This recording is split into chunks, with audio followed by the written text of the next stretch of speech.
حضرت ابو موسیٰ رضی اللہ تعالی عنہ نے حضرت عبداللہ بن مسعود سے کہا کہ اگر ایک شخص کو غسل کی حاجت ہو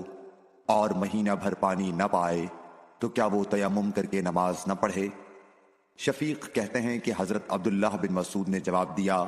کہ وہ تیمم نہ کرے اگرچہ وہ 1 مہینے تک پانی نہ پائے اور نماز موقوف رکھے۔ ابو موسیٰ نے اس پر کہا کہ پھر سورہ مائدہ کی اس آیت کا کیا مطلب ہوگا؟ اگر تم پانی نہ پاؤ تو پاک مٹی پر تیمم کر لو۔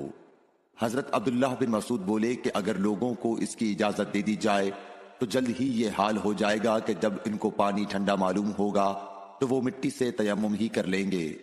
آمش نے کہا میں نے شفیق سے کہا تو تم نے جنبی کے لیے تیمم اس لیے برا جانا؟ انہوں نے کہا ہاں۔ پھر حضرت ابو موسیٰ اشعری رضی اللہ تعالیٰ عنہ نے فرمایا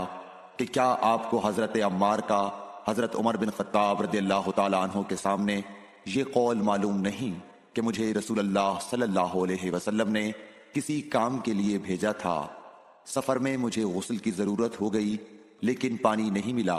اس لیے میں مٹی میں جانور کی طرح لوٹ پوٹ لیا۔ پھر میں نے رسول اللہ صلی اللہ علیہ وسلم سے اس کا ذکر کیا تو آپ نے فرمایا کہ تمہارے لیے صرف اتنا کرنا کافی تھا، اور آپ نے اپنے ہاتھوں کو زمین پر 1 مرتبہ مارا، پھر ان کو جھاڑ کر بائیں ہاتھ سے داہنے کی پشت کو مل لیا یا بائیں ہاتھ کا داہنے ہاتھ سے مسح کیا، پھر دونوں ہاتھوں سے چہرے کا مسح کیا۔ عبداللہ نے اس کا جواب دیا کہ آپ عمر کو نہیں دیکھتے کہ انہوں نے عمار کی بات پر قناعت نہیں کی تھی، اور یعلی بن عبید نے آمش کے واسطے سے شفیق سے روایت میں یہ زیادتی کی ہے کہ انہوں نے کہا کہ میں عبداللہ اور ابو موسیٰ کی خدمت میں تھا، اور ابو موسیٰ نے فرمایا تھا کہ آپ نے عمر سے عمار کا یہ قول نہیں سنا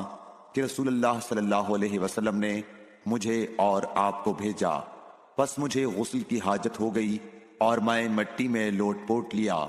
پھر میں رات رسول اللہ صلی اللہ علیہ وسلم کی خدمت میں حاضر ہوا اور آپ سے صورتحال کے متعلق ذکر کیا تو آپ نے فرمایا کہ تمہیں صرف اتنا ہی کافی تھا، اور آپ نے چہرے اور ہتھیلیوں کا 1 ہی مرتبہ مسح کیا۔